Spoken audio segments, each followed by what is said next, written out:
சவிதா அங்கிருந்து போய்விடுகிறாள். மயங்கிற்கு மிகவும் கோபம் வருகிறது. அவனும் அங்கிருந்து போய்விடுகிறான். பிறகு கரிஷ்மா ரேஷமாவை சமாதானப்படுத்துகிறாள். ரேஷமா, நீ அக்காவிடம் மன்னிப்பு கேட்க வேண்டியதுதானே? ஆனால் அக்கா, நான் எதுவும் செய்யவில்லை. நான் ஏன் மன்னிப்பு கேட்க வேண்டும்? ஆமாம் கரிஷ்மா அக்கா. ரேஷமா அக்கா வீட்டுக்குள் வந்தவுடன் அக்கா அவர் மேல் கத்திக் கொண்டிருந்தார். ஆமாம், நான் ஒப்புக்கொள்கிறேன். தவறு அக்காதான். நான் இப்படி சொல்வது அக்கா அம்மாவை முழுமையாக தன் வசப்படுத்திக் கொண்டார் என்பதற்காகத்தான். அவர் எங்கள் பேச்சையே கேட்கவில்லை.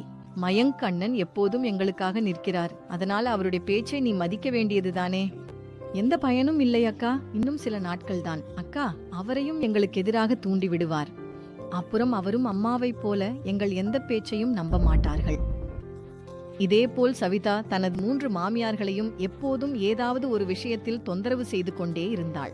ஒரு நாள் மயங்க் தனது 3 சகோதரிகளுக்காக பரிசுகளை கொண்டு வந்தார். கரிஷ்மா, இது உனக்காக ஒரு நகை செட்.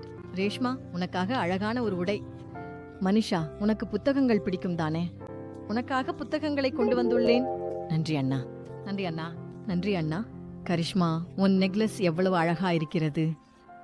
இதை அண்ணா எங்கிருந்து வாங்கி வந்தாரோ? நான் 3 நாட்களுக்கு முன்பு அண்ணாவிடம் இந்த வடிவத்தை போனில் காட்டினேன். இன்று அண்ணா இதை வாங்கி வந்திருக்கிறார். சவிதா தன் மாமியார் வீட்டு பெண்கள் பெற்ற பரிசுகளை பார்த்து பொறாமைப்பட்டாள். மேலும் கரிஷ்மாவின் நெக்லஸும் அவளுக்கு மிகவும் பிடித்திருந்தது.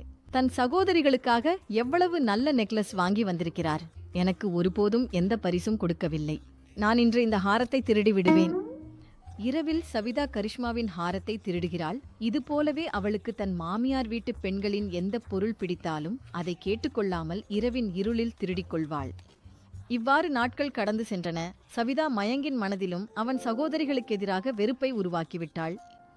ஒரு நாள் மயங்க் கரிஷ்மா மற்றும் ரேஷ்மாவிற்காக ஒரு நல்ல திருமண தொடர்பை பார்த்தார். இந்த விஷயத்தை அவர் வீட்டில் தெரிவித்தார். அம்மா, கரிஷ்மா மற்றும் ரேஷ்மாவிற்காக நல்ல திருமண தொடர்பு வந்துள்ளது. அவர்கள் நாளை இருவரையும் பார்க்க வருகிறார்கள்.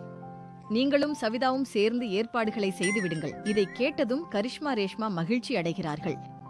ஆனால் சவிதா நினைக்கிறார், இந்த 2 சகோதரிகளும் திருமணம் செய்து கொண்டால் வீட்டு மற்றும் வெளியே உள்ள வேலைகளை யார் செய்வார்கள்?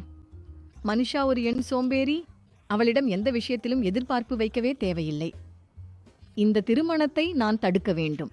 அடுத்த நாள் அனைவரும் மணமகன் பக்கம் வருவோருக்காக வரவேற்பு ஏற்பாடுகளில் ஈடுபட்டிருந்தனர். அப்போது மயங்க் தனது சகோதரிகளிடம் வந்து, நீங்கள் இருவரும் தயாராகிவிட்டீர்களா என்று கேட்கிறார். பாருங்கள், இருவரும் நல்ல பையன்கள்தான். நான் எந்த குறையும் விட விரும்பவில்லை. அதனால் அவர்கள் முன்